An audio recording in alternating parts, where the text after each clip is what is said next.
Okay, again, DM Don, welcome back. This is the series of what you need to know when you're making your character. So let's talk about the magic user characters. Again,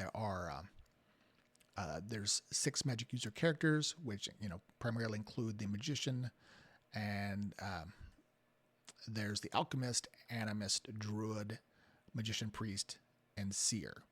All of them have unusual abilities, but the thing that is the commonality between them is those are the 6 classes that have access to high magic.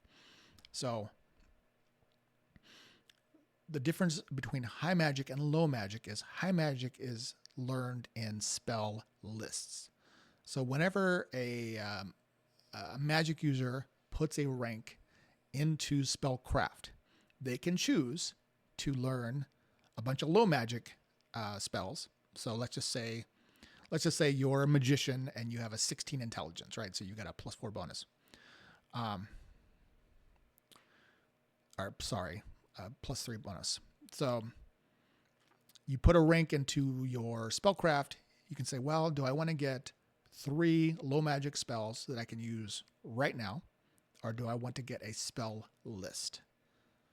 You're probably going to get a spell list in most cases, but maybe as your background level, or maybe as your first level, you might want to get a variety of the low magic spells just to sort of have a little diversity in what you can do, because there are some like torchlight is a low magic spell, which is like the little magic light, that type of thing.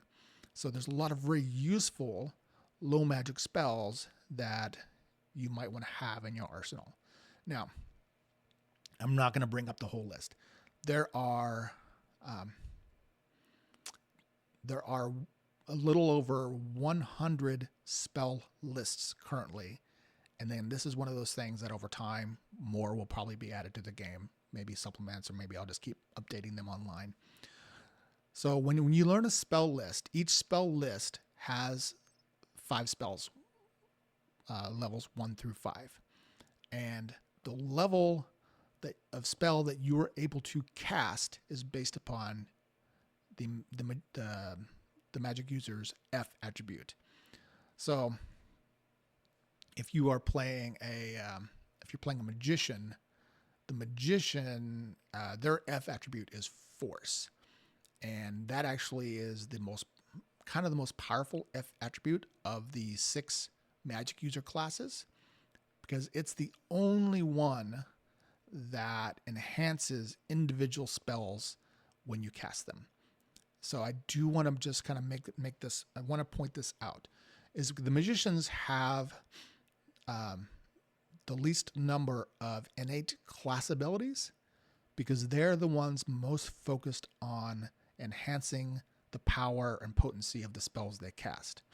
If you play a druid, druids have access to all the same spells a magician has. There are no groups of spells by class. There's low magic, which anybody can use, and there's high magic, which the magic users can use, right? So all 6 of your magic users have the same pool of spells to pick from. They're not restricted in any sense.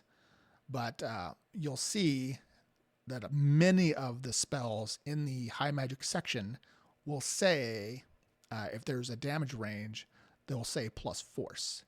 And what that means is that the magicians are more effective at them. So the druids do not have a force. They have an F attribute, right? But it's not force.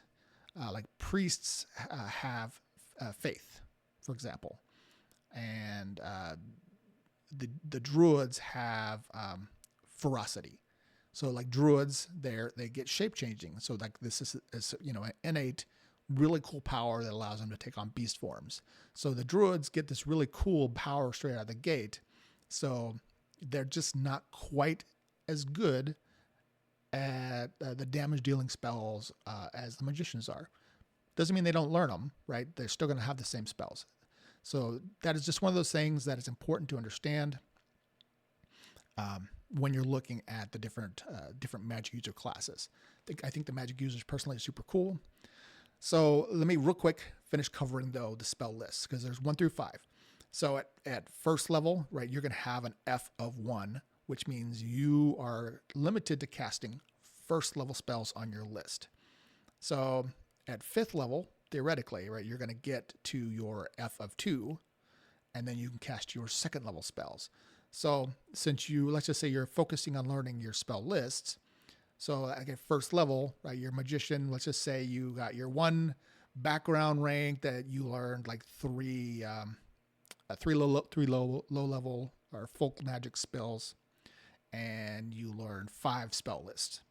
And then every level you keep getting more, and let's just say at 5th level you have 9 spell lists. What that means though is once you unlock level 2 on your F, however many spell lists you're basically doubling the effective number of spells you have, because you don't have to pay anything more to unlock the higher levels on your spell lists. So you just get them, and then you can immediately begin casting your 2nd level spells, right? Because you're learning and growing, and the more you're using your spells, theoretically, if you're thinking about how this might play out in the world, right?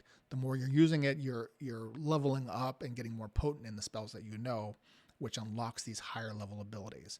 So by 20th level, you're going to have your 5 of F, and that's when you're going to get you'll be able to use all 5 spells on any one list, right? So at that point, you're going to have probably at least 20, if not more, spell lists, probably more, depending on how many low magic spells you get. But let's assume you have at least 20 lists, and each list has 5 spells. That's 100 different spells you're going to have by 20th level. So it's a pretty broad range of power you're going to do. So, and casting spells is still always 1 point to 1 point, because your number of spell points doesn't really increase much. As your intelligence goes up, every time it goes up, that's another spell point. And there are some proficiencies that unlock a reservoir. So there's 2 proficiencies that can give you like 3 more spell points. So if you have a 16 intelligence and you get these 2 different reservoirs, right, you might have 22 magic points, which means you can cast 22 spells a day. And that's at any level, right? Because you're getting more efficient as you go up. So a 3rd level spell costs you the same as a 1st level spell. And there are other factors where you can do spell scaling.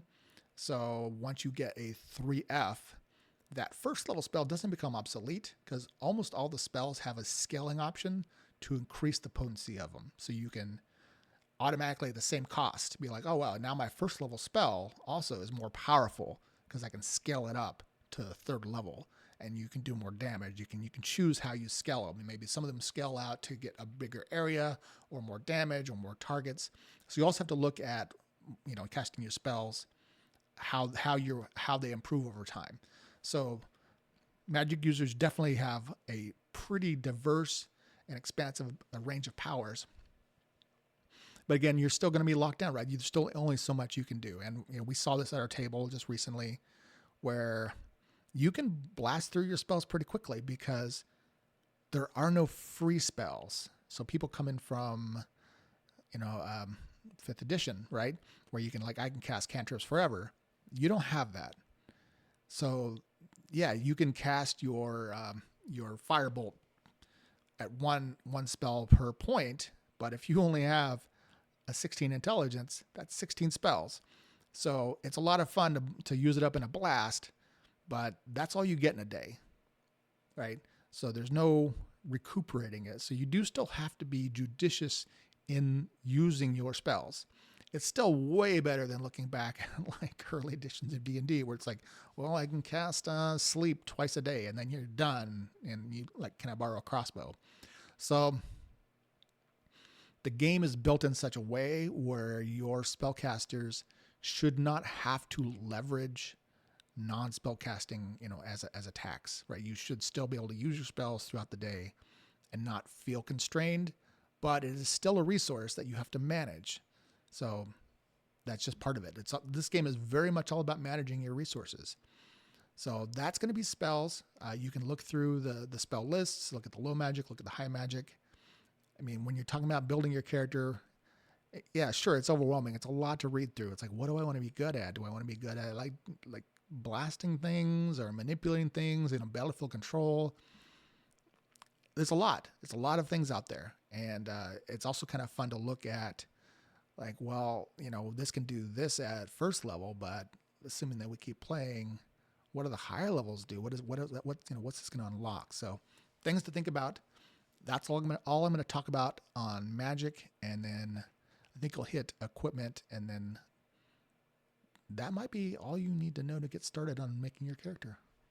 All right, thanks.